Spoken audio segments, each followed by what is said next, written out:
Արդեն ինչքան ժամ 2-3 ամիս է սահմանադրական քննարկումներ է գնում, հələ դեռևս չեմ կարողացել լսել, թե այս սահմանադրության լավը որն է։ Ուզում եմ լսեմ, որովհետև բազմաթիվ մամլոասուլիսների եմ մասնակցել, հենց ես թերությունները ներկայացնում եմ, ամբողջ խոսակցությունը այդ թերությունների շուրջ է գնում։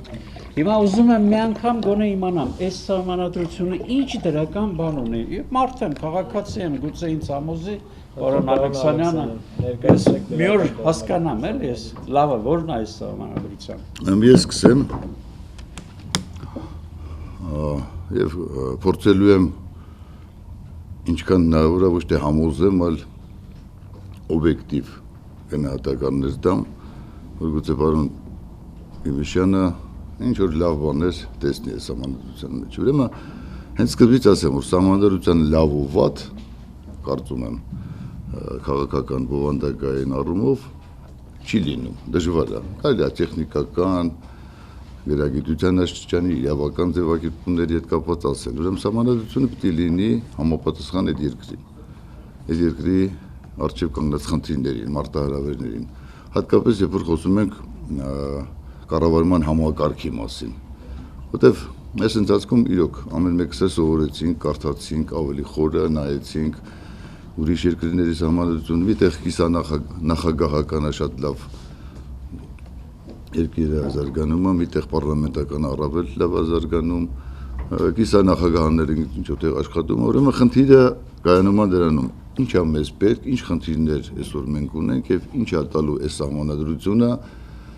որը նախկինը չէր կարող տալ։ Ուրեմն ստեղ է մեխը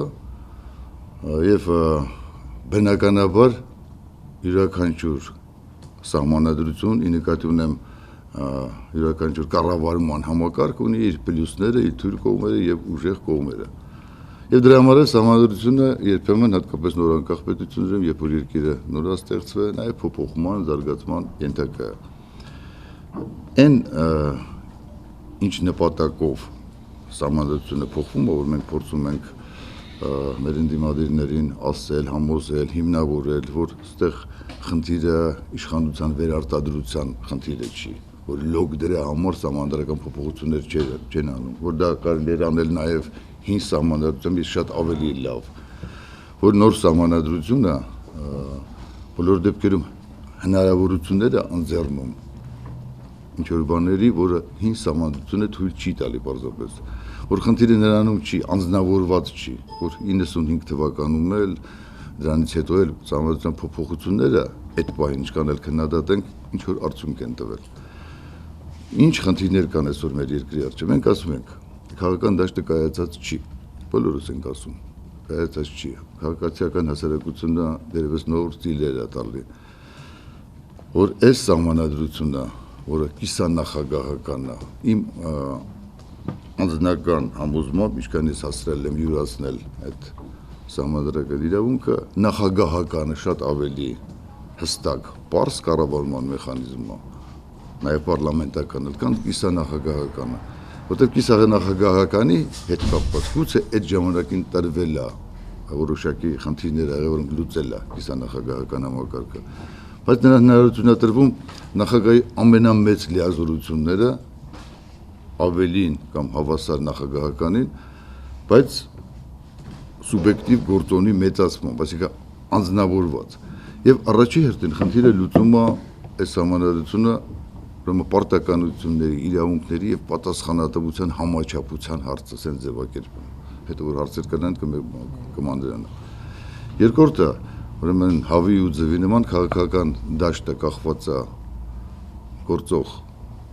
կառավարման համակարգից եւ հակառակը կառավարման համակարգի հետ էլ կապված է քաղաքական դաշտը։ Այն նոր մի քիչ առաջ մենք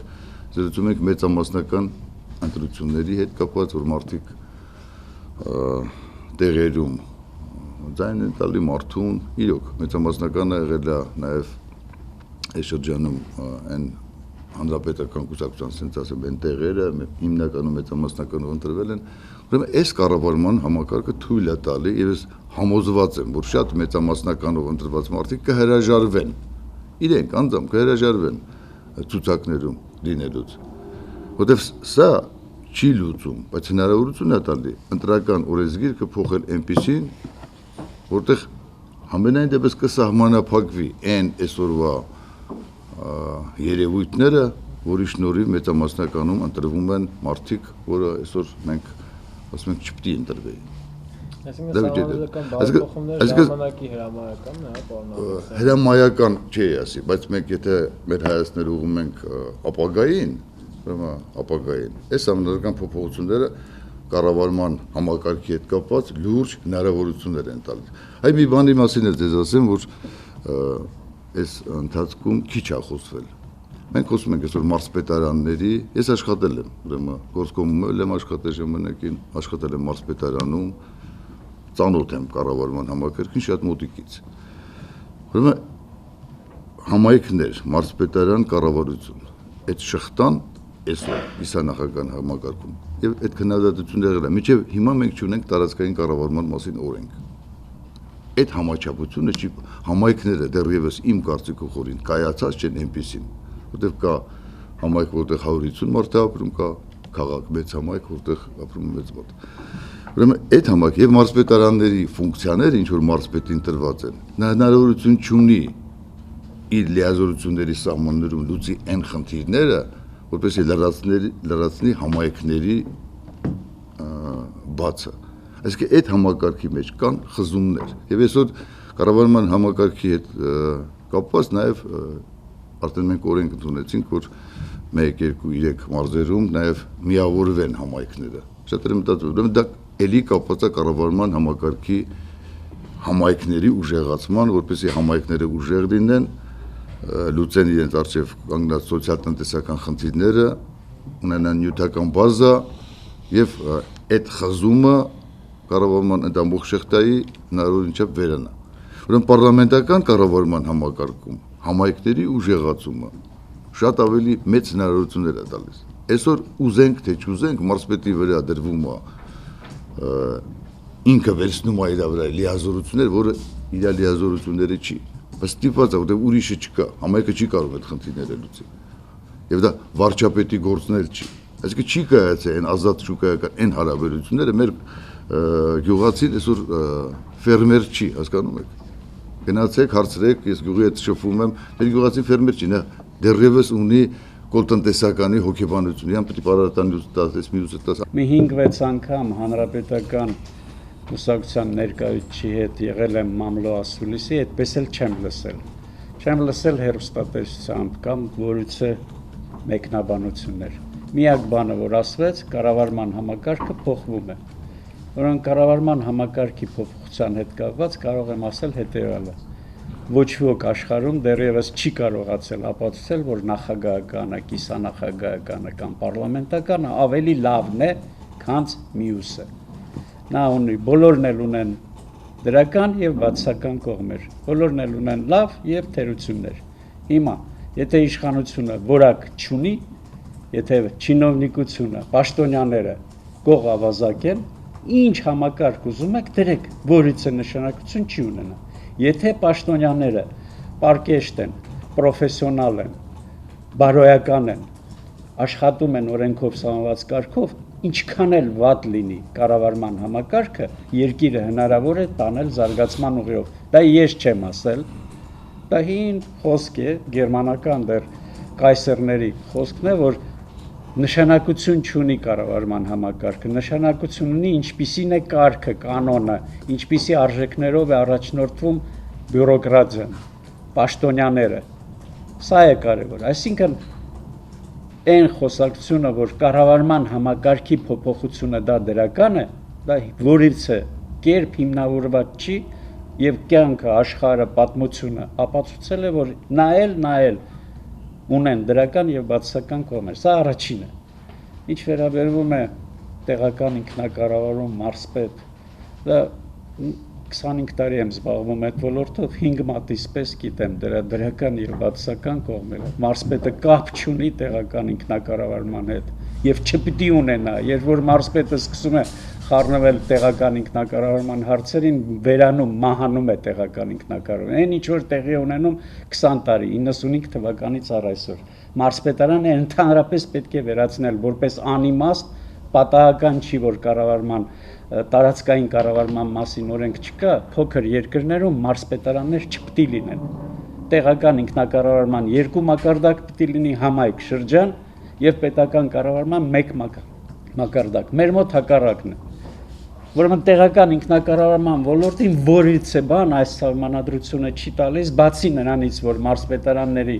կարգավիճակը ուժեղանալու է, դրանով նպաստելու են նրան, որ համայնքները մահանալու են։ Ինչ վերաբերվում է բուն սահմանադրությանը, ես կխոսեմ թերությունների մասին։ Կառավարման համակարգը ինձ համար որևէ նշանակություն չունի։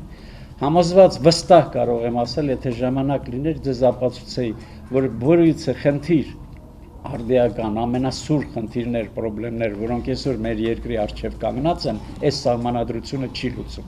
Եվս մի դիտարկում, ինքը իշխանությունը հայեցակարգի մեջ սահմանադրական բարեփոխումը ֆիքսել է, որ նախորդ սահմանադրությունը չի գործել, չի ասում ինչու չի գործել, որովհետև ինքը չի գործել, իշխանությունը իշխանություն չի եղել, սա էլ չի գործելու, որովհետև սա ավելի վատն է, քան Ռոբերտ Քոչարյանի բերած սահմանադրությունը, իսկ նա ավելի վատն է, քան թե առաջինը։ Առաջինն էլ ուներ թերություններ։ Հենց առաջինից է, առաջի այսպես սաղմերը, քայլերը արվել, որ մեր երկիր այլանդակվի։ Բայց այնտեղ շատ փոքրիկ էին այդ թերությունները, քանի գնաց ընդլայնվեց։ Ռոբերտ Քոչարյանի սահմանադրությունը, ես ընդդիմադիր եմ եղել, ընդհանրապես չեմ ընդունել նրան որպես մեր երկրի նախագահ, որպես իշխանություն, բայց պիտի ասեմ օբյեկտիվորեն, Ռոբերտ Քոչարյանի սահմանադրությունը անմեղ է, անմեղության այսպես մի տիպար է այս սահմանադրության համար։ Դուք Եվրոպայի Վենետիկի հանձնաժողովի ճորտն եք։